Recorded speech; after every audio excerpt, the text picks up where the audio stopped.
Olá, bem-vindas, bem-vindos ao podcast do Manchetômetro, o monitor diário da mídia brasileira. Ainda em dezembro de 2021, Gabriel Boric venceu José Antônio Castro nas eleições presidenciais chilenas, em uma eleição que bateu recorde de participação popular. Boric, de 35 anos, foi eleito com uma plataforma progressista e de renovação na política. Em sua composição ministerial, ele já trouxe alguns fatos inéditos, com maioria de ministras mulheres. Maia Allende, neta de Salvador Allende e membro do Partido Socialista, será ministra da Defesa. Camila Valejo, ex-liderança estudantil que se tornou parlamentar pelo Partido Comunista, e Isquia Siches, será a primeira ministra do interior da história do país. Além disso, pela primeira vez, um professor, Marco Antônio Ávila Lavanal, foi nomeado ministro da Educação. Na posse de Boric, diversas lideranças da esquerda mundial participaram. Representando o Partido dos Trabalhadores, a ex-presidente Dilma participou da cerimônia no Chile e Juliana Medeiros, presidente do PSOL, também esteve presente. Eu sou o jornalista André Madruga.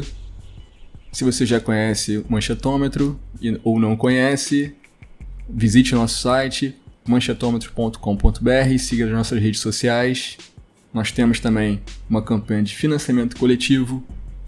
Quem puder ajudar, colabore no link benfeitoria.com/manchetômetro.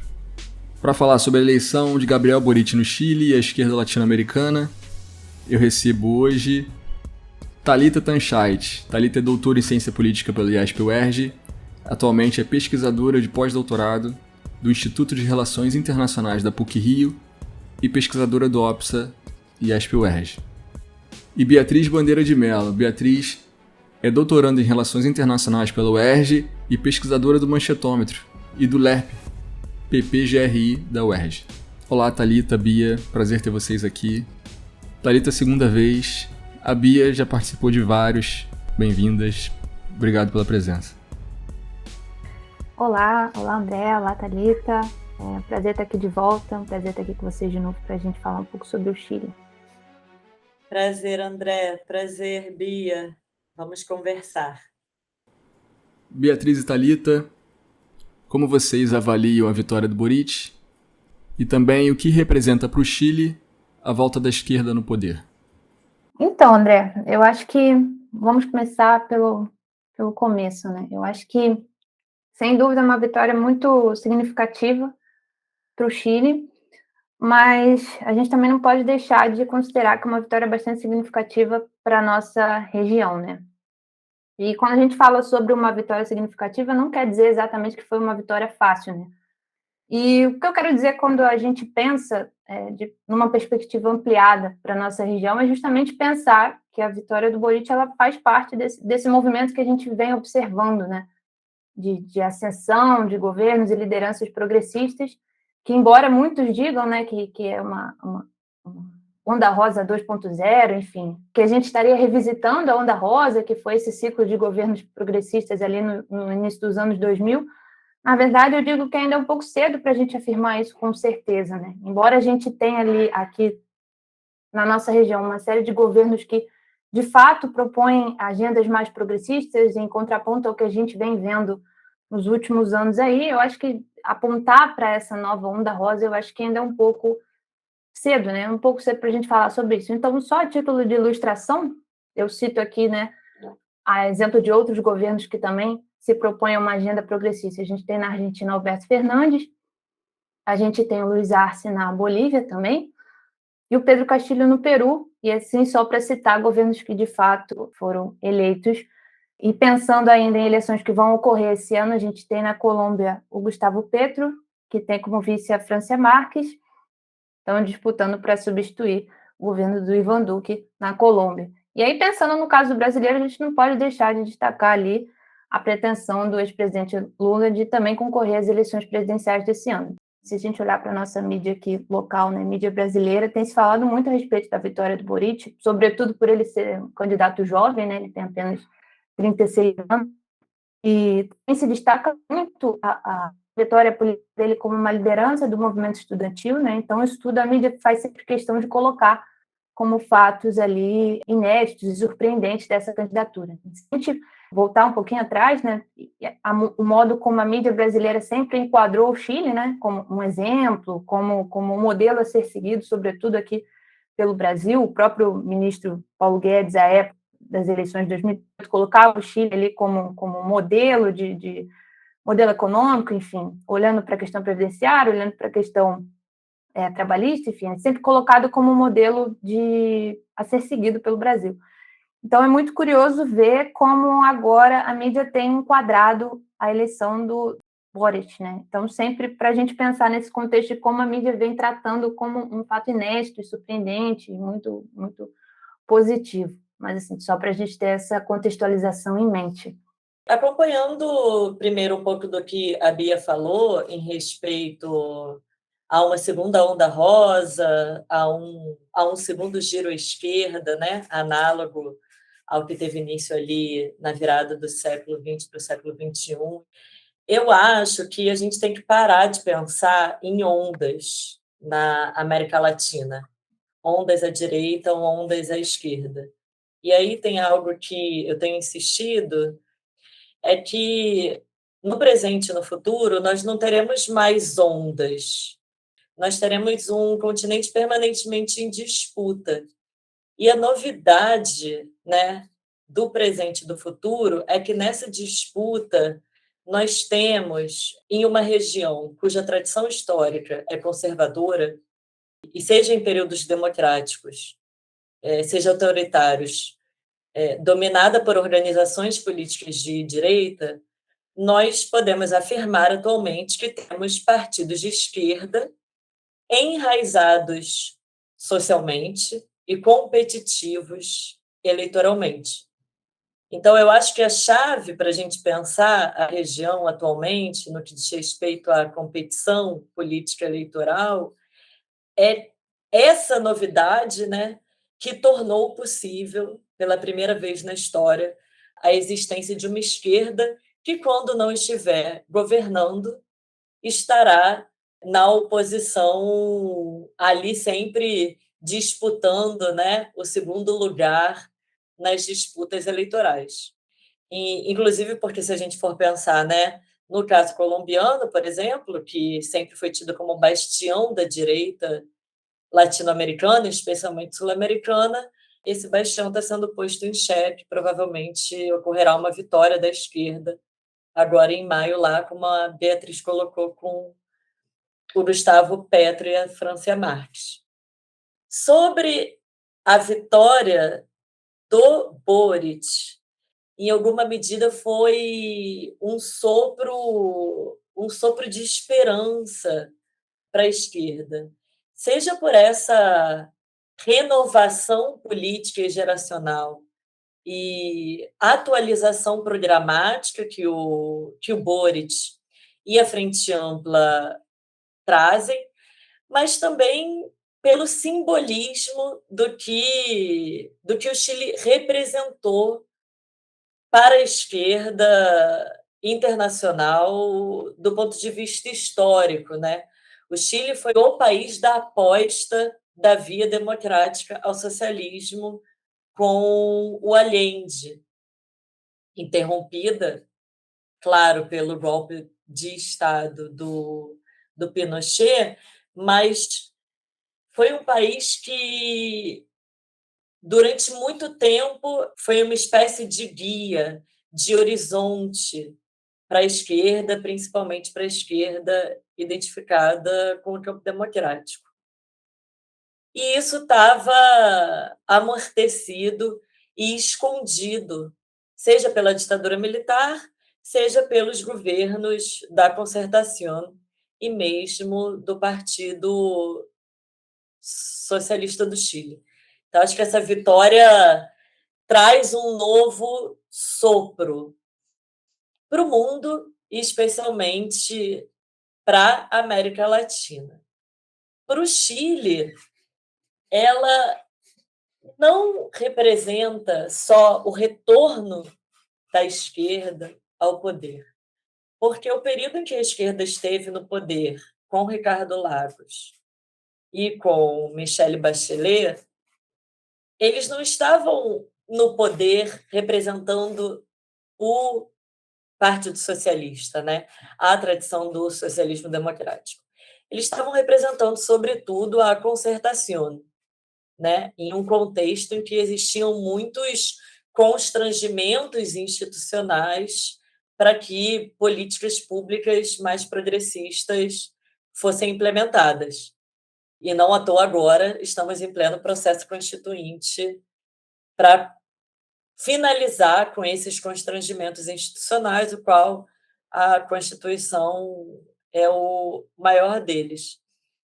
Então, eu acho que agora, né, essa volta da esquerda representa para o Chile não uma volta, mas uma novidade de uma esquerda nova que não é tributária desta antiga esquerda do Chile e da América Latina, e que vem com uma agenda atualizada, seja no que diz respeito ao seu conteúdo programático, né?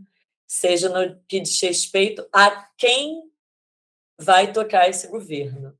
E aí chama atenção esses novos rostos de mulheres, jovens, populações originárias e, sobretudo, pessoas que não são oriundas das elites tradicionais que dominaram a política do Chile.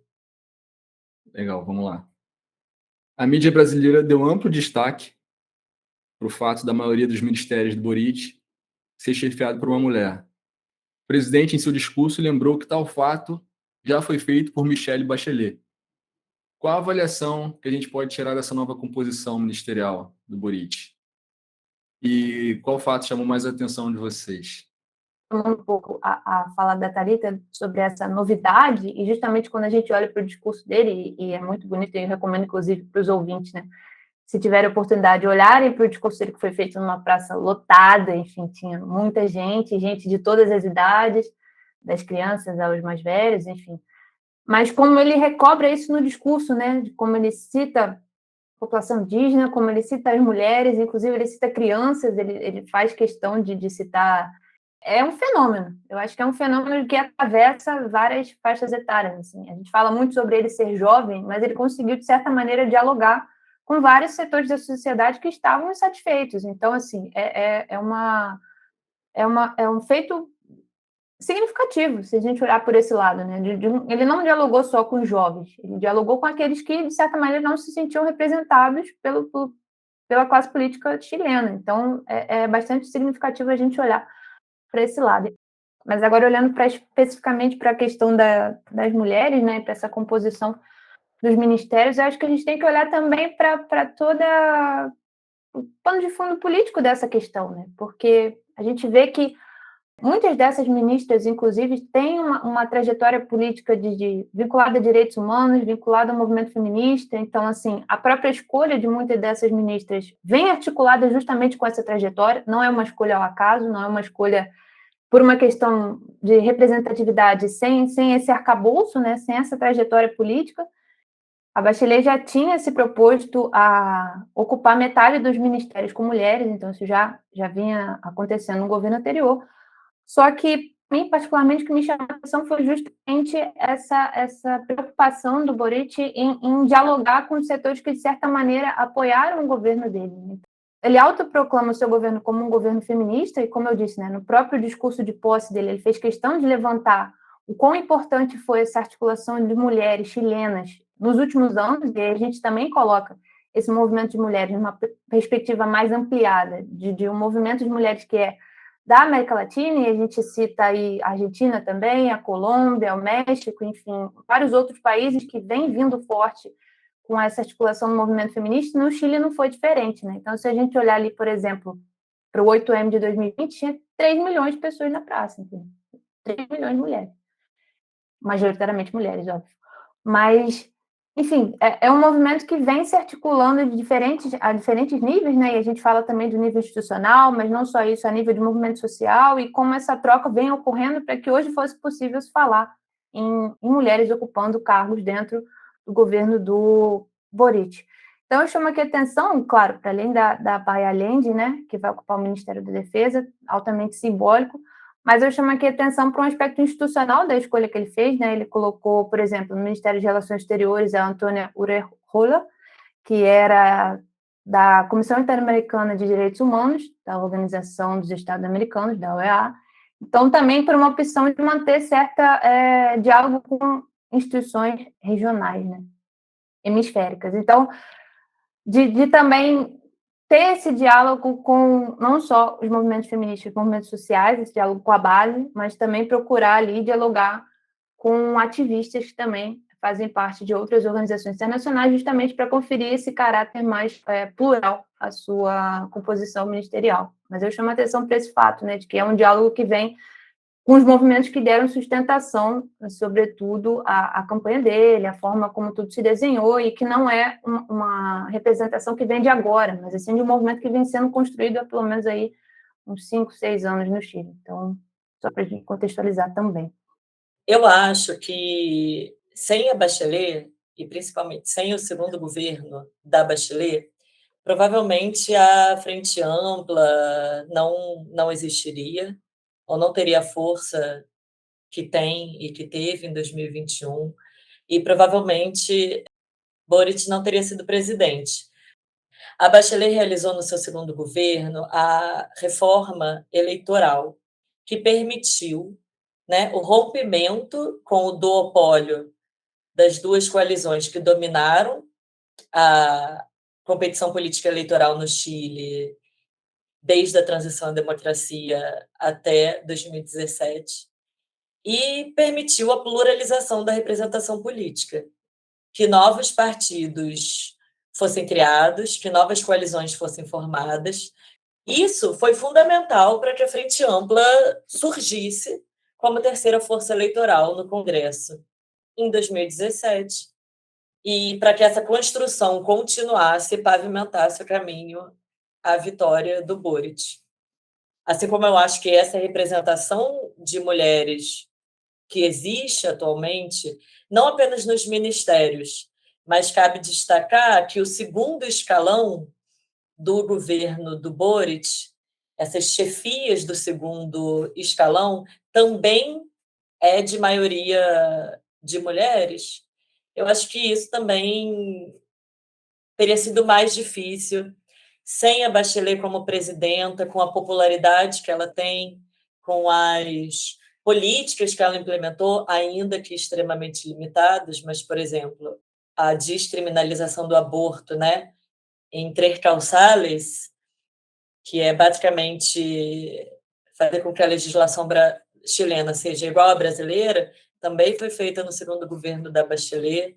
Então, acho que é importante mencionar isso, assim. Eu realmente acho que ela é muito fundamental, assim, para essas transformações que a gente vê hoje. Eu queria também que vocês falassem das expectativas, que a pergunta não engloba, mas eu fiquei nessa coisa assim, vocês têm, porque sempre dizem, ganha com a esquerda, mas governa com a direita. Vocês acham que... Você até acabou tocando nisso quando falou na concertação, fez mais um governo da concertação do que da esquerda. Você acha que ele corre esse risco também? Como que é, Cristina? E, claro, existe uma composição que tem como objetivo garantir a governabilidade, né? Porque o cenário para o Boric na Câmara dos Deputados e no Senado não é favorável, ele não tem maioria, e ele vai precisar de parlamentares de direita para aprovar as reformas tão ambiciosas que ele quer aprovar. Então, a gente vê que todos os partidos do campo progressista, né, que apoiaram ele no segundo turno, estão representados, tem espaço nos ministérios, né? Toda a ex-concertação está com espaço nos ministérios, à exceção do Partido Democrata Cristão. E a gente vê também que tem figuras como o ministro da Economia, que é um ex-presidente do Banco Central, uma figura próxima à Concertación e principalmente a Bachelet, assim, digamos que é como se fosse o Henrique Meirelles e o Palocci do primeiro governo Lula, está ali também, né? Porque o Boric não é ingênuo, ele não faz política há pouco tempo. Para além do discurso inspirador, né, dessa coisa cativante, dessa liderança carismática, ele sabe que os próximos anos vão ser muito duros. E ele está trabalhando para isso. Então, ele está tentando ampliar ao máximo esse leque de alianças, né, gente? É aquele velho esquema, precisamos de voto no Congresso. Agora, eu acho também que para além do voto no Congresso, ele está fazendo uma aposta de que a continuidade, né, dessa efervescência social, dessa sociedade civil ativa, vai ser fundamental para pressionar o Congresso. Então, por isso que também existem essas figuras nos seus ministérios.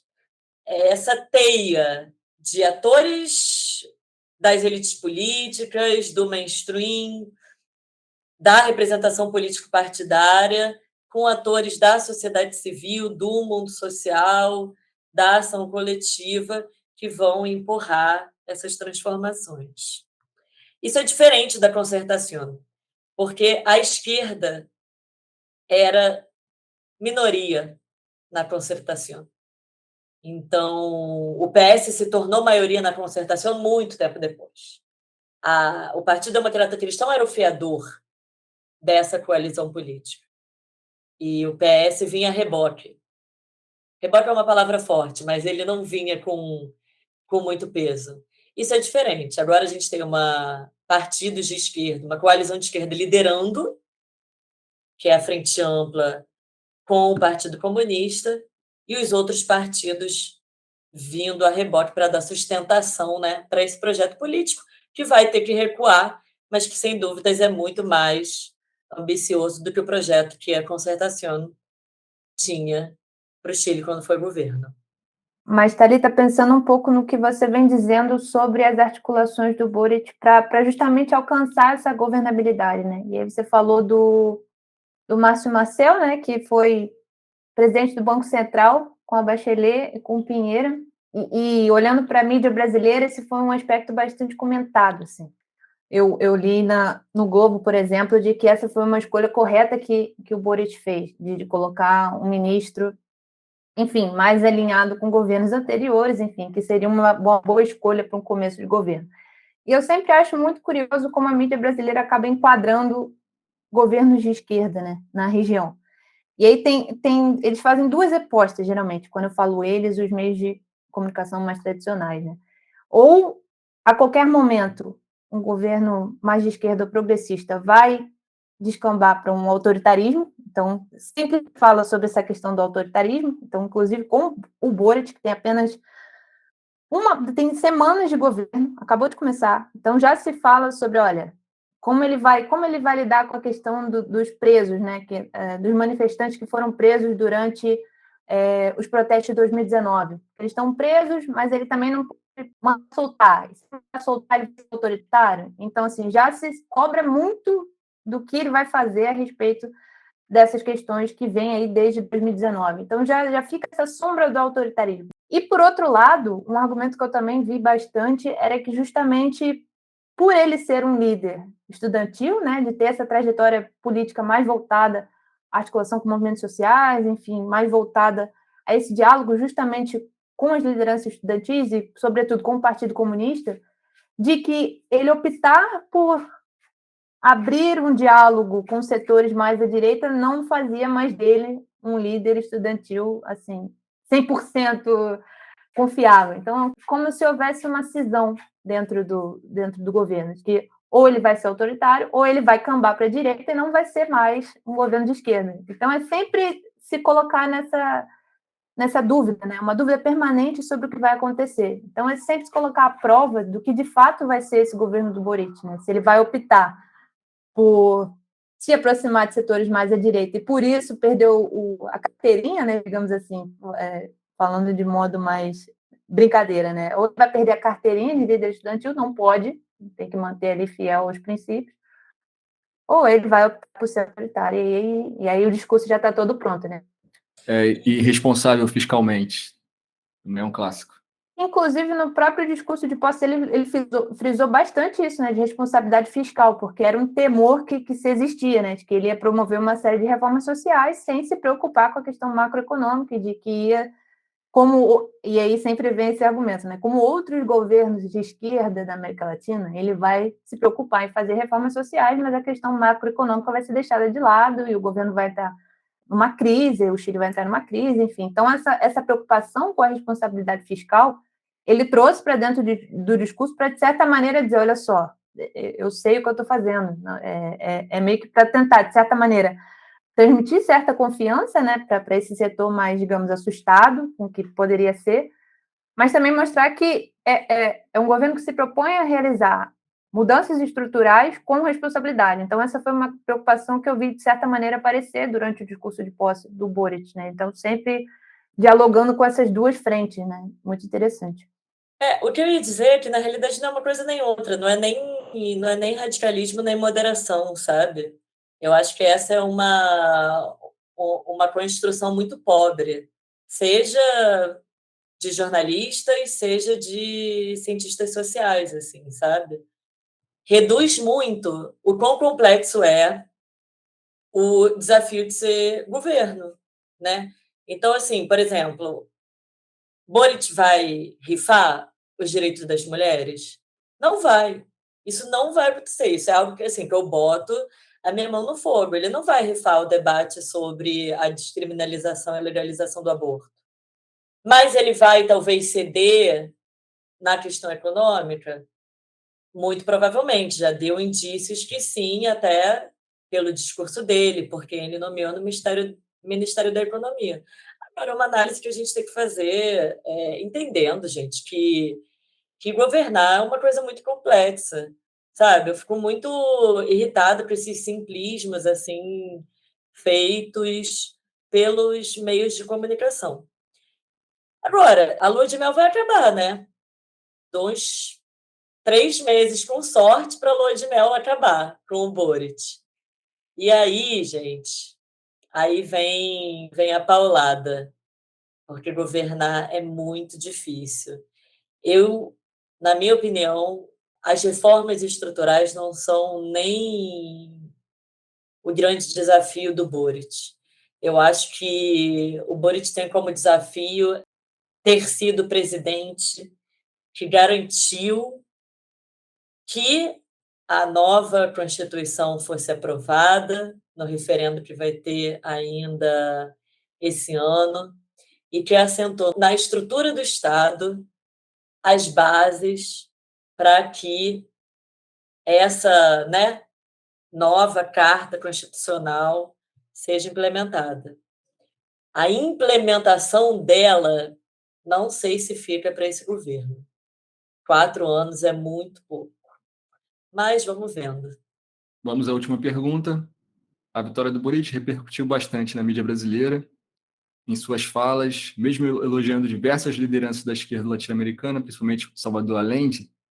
Boric sempre criticou as chamadas ditaduras de esquerda, como Cuba, Nicarágua e Venezuela, para a alegria da nossa mídia tradicional. Em sua coluna semanal no Globo, o jornalista Pedro Doria chegou a comparar Boric à deputada Tabata Amaral, que seria uma representação ali de uma esquerda que é crítica aos erros do PT. Como vocês avaliam esse tipo de comparação e como vocês veem a renovação da esquerda brasileira? O Lula já está quase com 80 anos, por exemplo. Como que vocês avaliam? Eu não sei o que dizer assim, sobre essa comparação. Na verdade, é uma comparação completamente descabida e espúria, né? Acho que não sei se eu teria outras palavras para definir, porque são duas trajetórias absolutamente distintas. O Boric, ele não chega ao parlamento sozinho, ele não chega à presidência da República sozinho. O Boric, ele é fruto de um processo de reinvenção da ação coletiva no Chile, que começou lá em 2006 com o movimento estudantil secundarista, na chamada Revolução Pinguina. Lideranças estudantis do movimento secundarista que entram na universidade e aí são responsáveis pelas grandes marchas estudantis de 2011, né? Essa geração do movimento estudantil de 2011, que reinterpretam de forma definitiva as bases do modelo educacional chileno e, por consequência, do Estado chileno, esse Estado subsidiário em que prevalece, né, a ordem social do mercado, e que desse caldo, né, tem-se anos depois, outubro de 2019, o estalido social. O Boric ele é fruto desse processo. Só que ele vai além disso, cara. Ele para além dessa parte que eu estava falando dos movimentos sociais, da sociedade civil, da ação coletiva, ele é fruto de um processo de aposta na política, em que esses jovens foram candidatos ao parlamento em 2013. Essa foi a primeira aposta deles. Vitoriosos, fizeram uma outra aposta, ainda sob a vigência do sistema eleitoral antigo, de formar partidos políticos. Depois disso, fizeram uma outra aposta de formar uma coalizão política, que foi a Frente Ampla, em 2017, que em 2021 criaram uma coalizão política maior ainda, que foi a Prova de Dignidade, incluindo o Partido Comunista no Chile. Quer dizer, o Boric ele é fruto de uma estratégia coletiva. A Tabata Amaral não tem nada a ver com isso. Ela é fruto de uma candidatura própria, que usou um partido ali, né, por conveniência, que é o que ocorreu quando ela se filiou ao PDT para ser candidata a deputada federal em 2018. Não tinha nenhum tipo de projeto coletivo, estruturado, denso, organizado e consequente por trás dela, não que eu saiba, a não ser, né, que a gente esteja se referindo a projetos dessas fundações, mas que não estão identificados com o campo da esquerda e que não têm compromisso com nenhum tipo de partido de coalizão política. Não à toa votou contra a orientação do PDT mais de uma vez no parlamento e depois saiu do PDT quando não convinha mais a ela e foi para outro partido e agora está no PSB, que virou esse grande guarda-chuva, né? Esse grande saco de gatos que está abrigando todo mundo, assim, nesse ano. E daí tem uma outra coisa também. Eu não acho que a Tabata representa uma renovação da esquerda brasileira. Ela está longe de representar uma renovação da esquerda brasileira. Principalmente porque a esquerda brasileira ela tem uma tradição de estar organizada em movimentos sociais, em sindicatos ou em partidos políticos. E a Tabata não pertence a nenhum desses espaços. Eu acho que se a gente for pensar em uma renovação da esquerda brasileira, a gente pode pensar na coalizão negra por direitos, ou a gente pode pensar em figuras como a Talíria Petroni, deputada federal do Rio, a Natália Bonavides, deputada federal do Rio Grande do Norte, a geração, né, de jovens negros e de periferia que foram eleitos à Câmara de Vereadores nas eleições de 2020. Eu acho que nessas pessoas, nessas organizações, assim, a gente pode pensar, porque a esquerda ela se pauta para além de uma política de presença, né? Para além de ter mulher, para além de ter pessoas negras, para além de ter jovens. Ela existe para questionar o status quo e, fundamentalmente, para questionar o status quo neoliberal, assim, né?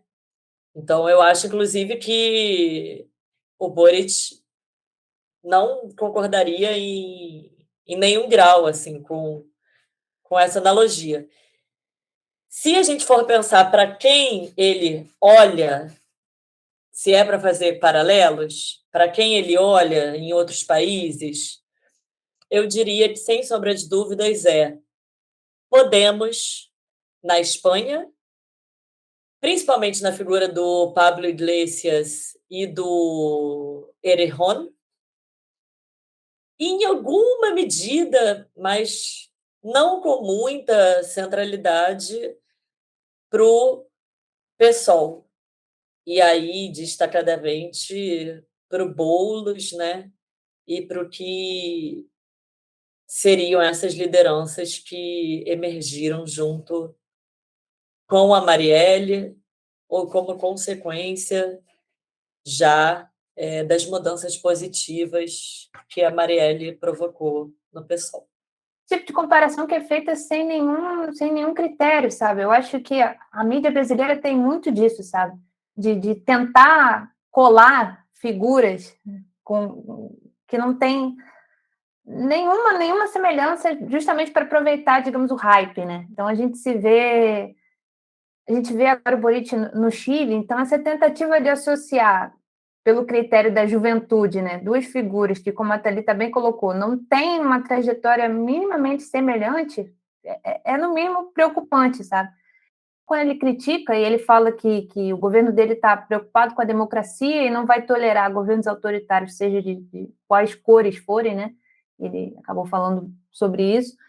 Ele fala justamente a partir dessa perspectiva de direitos humanos, mas também com viés crítico, né? Se validar violações de direitos humanos, a gente tem que ser coerente naquilo que a gente está colocando. Então, a gente vai olhar para Cuba, a gente vai olhar... Ele não falou diretamente sobre Cuba, pelo menos eu não encontrei nada, e aí Thalita me corrigir se eu estiver errada, mas eu não encontrei nada dele falando especificamente sobre Cuba. Mas sobre a Nicarágua, sim, ele comentou, né, do Ortega e toda a questão que envolve essas violações sistemáticas de direitos humanos perpetradas pelo governo dele, mas ele também é muito coerente naquilo que ele pontua, né? Então a gente vai falar assim, mas a gente vai olhar para distintos governos sob essa mesma perspectiva. E a gente sabe que quando a mídia brasileira, especificamente, levanta questões como defesa do governo da Nicarágua, da Venezuela, de Cuba, e até pouco tempo atrás, até a China era colocada nesse mesmo barco, né?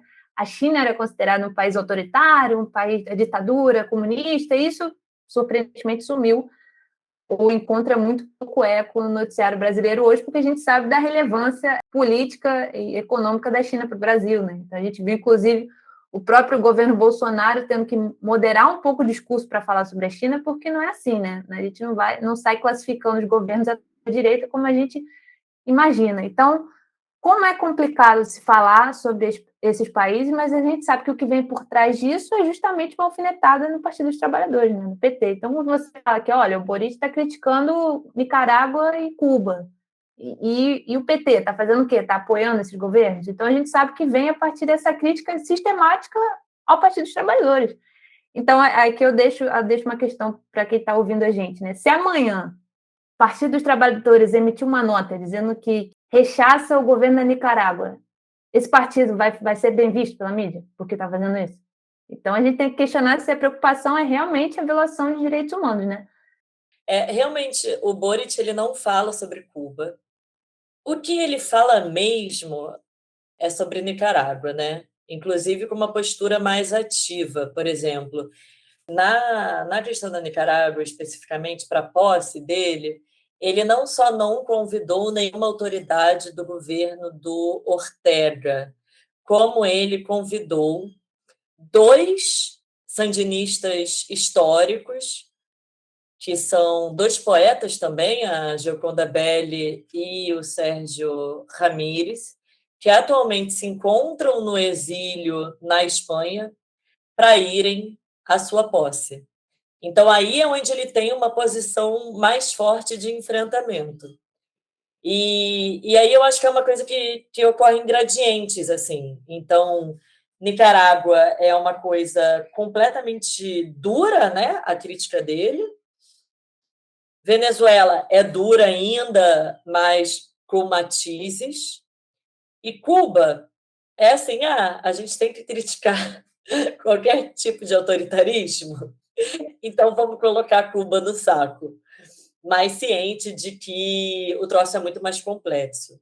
E aí, aqui pesa, claro, o papel do Partido Comunista na coalizão, na prova de dignidade, na coalizão de governo, que é uma coisa assim, beleza, quer criticar Venezuela e Nicarágua, bora lá, mas tem limite. Cuba é outra história.